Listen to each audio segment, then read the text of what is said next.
So I made this point on Twitter today, and I think it's true because I said it. I think Joe Biden's more out of touch than Hillary Clinton was ever. Good transition. That's exact. I think that, I mean, to me, it's still like a toss up, but like that's already a horrible. But anyway, regardless, why do you think he so? said something about how Trump, after in the post-Trump era, he thinks that the Republicans will come to their senses and they'll want to work with the Democrats. For all of Hillary Clinton's faults, she treated Republicans like the enemy, not ideologically, but politically. Right. That's insane to me. That's insane. He was president under, he was vice president under Obama, who tried with all of his might to get the Republicans to compromise all of the time. Yeah, the best thing about Obama was how much he stuck to that to prove that you can't cooperate with No, but Republicans. I think Obama also genuinely had these delusions. I mean, Obama Right. was the one who said, he said, "Oh, I think the favor will break." My problem with Clinton is that was the one thing I always gave the Clintons credit for Right. until 2016. Because I was like, oh, like she actually did run a purely Trump-centric campaign, and she didn't go after Paul Ryan. She didn't do all these other things. So 2016 blurs that for me, but I think more broadly, I think you're right. Right. In terms of like, if Biden is actually on top of everything else going to take the most delusional impulse from Obama, that's a really big problem. And here he is talking about healthcare. I want you to, there's lots to respond to in this too. What do you say to calls for some sort of universal health care or something like Medicare for all from some of the other people running in the Democratic primary? I think they're well intended. I think they mean it, it's not. I'm not. But here's the deal. Right now, you have you have this overwhelming number of employers who are paying into the health care plan. Why let them off the hook? All of a sudden, they don't have to pay anything. What happens then to this whole thing about profit and the rest? I mean, it should be part of the compensation if you have it. Profit. So what do you think of that spin?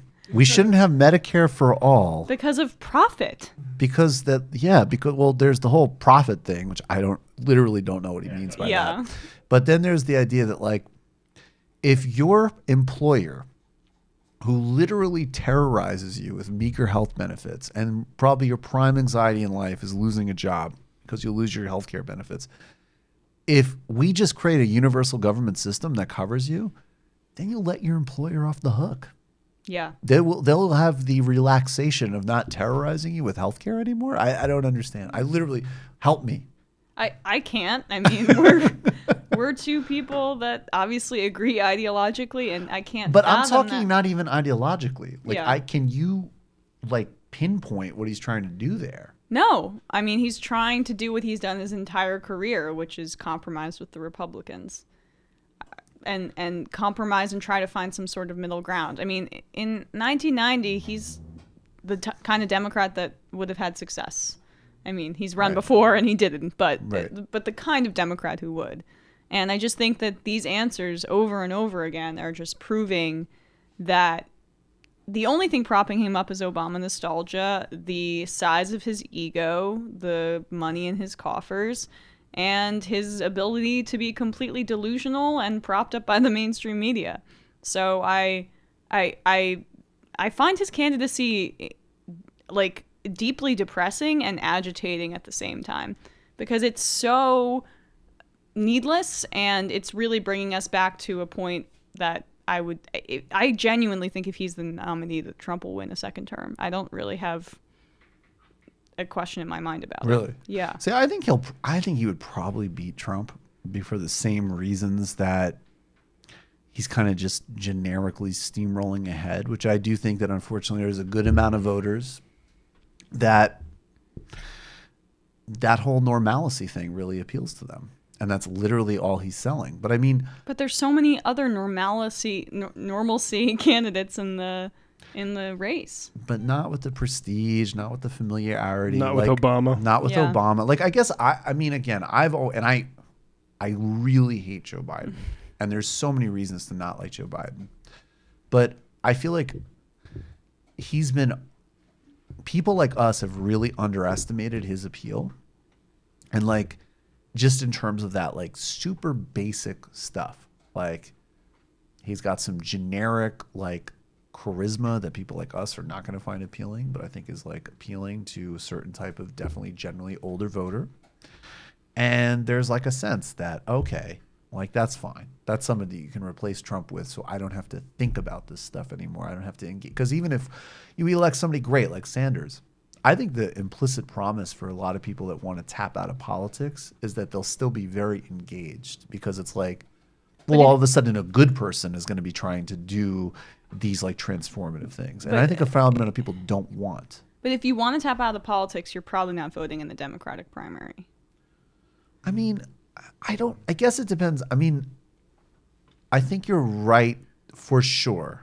But I think that there are clear. I mean, I don't know. What do you make of why he's been so popular so far? I Like, think, what is that appealing to? I think he'll be popular up until Iowa. I really do think he'll have a significant popularity, but I think he'll take a, like, you know, once it comes time for people to actually hunker down and look at these candidates, especially Iowans who, you know, it's ridiculous that they have this incredible hold over our politics, but they take their jobs seriously as Right. people who are determinative of this process.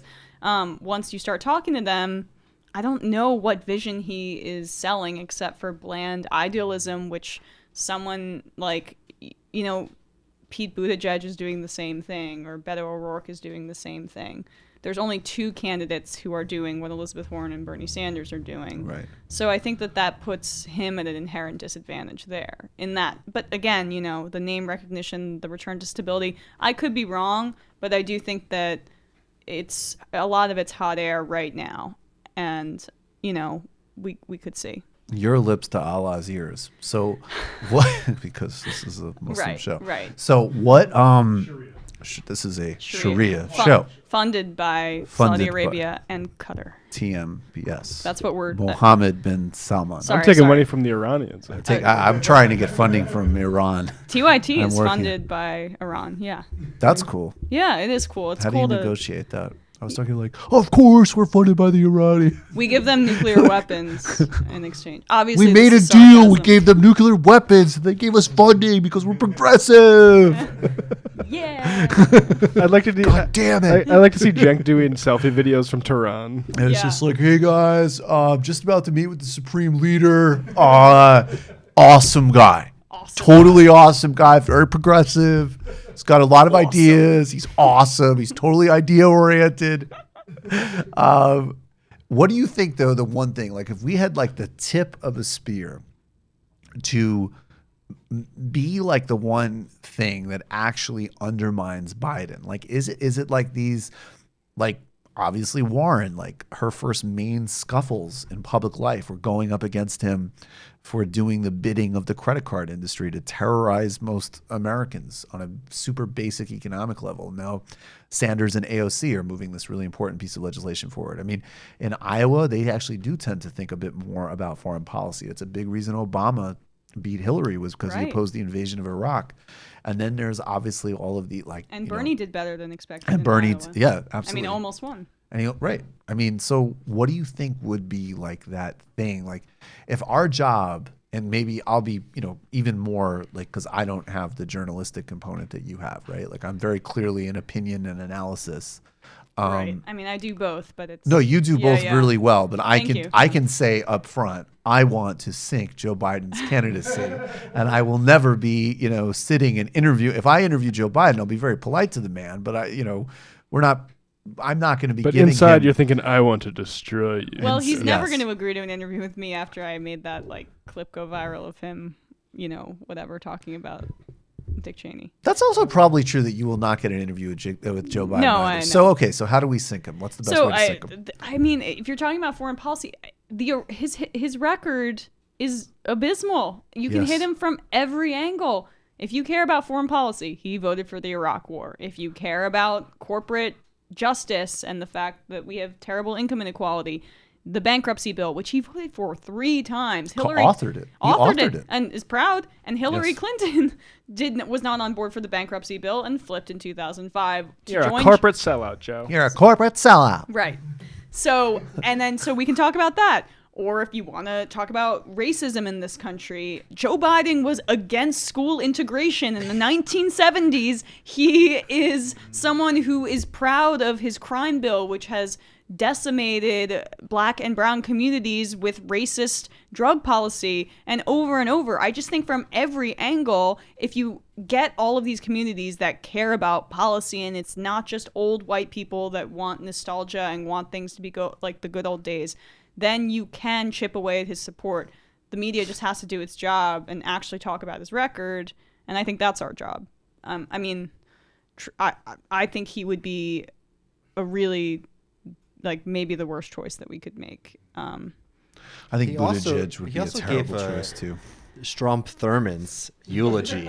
Let's not forget that for his list of bad deeds. It's almost like the Democratic frontrunner right now in 2020 supported school segregation in the 1970s, gave Strom Thurmond's eulogy, like at the very time. And likes Dick Cheney. And likes Dick Cheney. Thinks he's a, quote, decent guy. And what's incredible about that clip too is it's like he says it, and then like Walter Mondale, who's not exactly a fucking Maoist, is like, yeah, I kind of disagree with you on that. Right. Right. It's like fucking Walter Mondale is like. Most Republicans wouldn't say Dick Cheney is a decent guy. I mean, not politicians, but voters. He left office with a 13% approval rating. Right. He was nice to you on a personal level. That's how this guy thinks. And that's the definition of out of touch, when you can't separate your colleagues from the work that they do. Right. And like, I get it. You know, Bernie will say, I have Republican friends, whatever. Dick Cheney's on a different level. It's a different level. He's a war criminal, and I think most people know it. Bless me, Father, for I have sinned. There's that great clip. He's such an asshole. Joe Biden really is such an asshole. He is. I mean, and I get the charisma thing. Like, I still remember in 2016 when he did his speech and he goes, "Yo, this is America. Come on." I was like, that was really well done. His speech was really good. He has political skills. I get It was the awesome appeal. when he was mean to Paul Ryan. It was awesome when he was debate. mean to Paul Ryan. Yes. That's right. He has political acumen and abilities, but I think when it comes to policy, it's pretty terrible. He's horrific. And I think, again, the only other thing I want to underline is I think he could absolutely beat Trump, but I want to start thinking on longer timelines. Like, first of all, obviously I could be wrong and he could be like the one person, just like Hillary Clinton was the one person that could lose to Donald Trump. So that's possible. I think they're very similar. I think you're totally right. They are super similar. And then say he wins, and then it's 2022 and we've done 2 more years of this nonsense, and none of the patterns that are in place that are giving a rise to like a global right-wing authoritarianism are getting addressed. Then what happens? I mean, literally, I don't know. Maybe there's an insurgency. Maybe somebody runs a primary against Biden. There's positive scenarios too. But a more likely scenario is that this problem that has been festering gets deeper and deeper and deeper. And then we have even another cycle of, see guys, Democrats get into power and the banks are taken care of. The wars don't stop. None of the fundamentals are taken care of. And that side is going to be as extreme as ever. Yeah. I mean, again, it's like, it's an overused, I guess, metaphor, but putting a Band-Aid over a bullet wound. Yeah. It's just, we've let it fester since Clinton, since Clinton, I would say, right? So Reagan brought this era in and we had the sugar high of it, and then Clinton kind of split the baby, and Obama tried to be a centrist in the same way, but the conditions were so poor at that point that we couldn't do it anymore, and then we went so far right. I mean, and we literally have a reality TV show host as president. So we literally have a reality. We do. So. You've just watched a Michael Brooks show video, and you can watch all of our full main live shows every Tuesday night at around 7 p.m. Eastern Time, and subscribe to get all of the clips you want. We're covering the globe. We're focusing on international relations, the intellectual dark web. We're having fun. We're doing deep dives with a lot of amazing guests. Of course, become a patron for the whole thing at patreon.com/TMBS, or subscribe to this YouTube channel and help us keep growing and get that content out there. Subscribe below.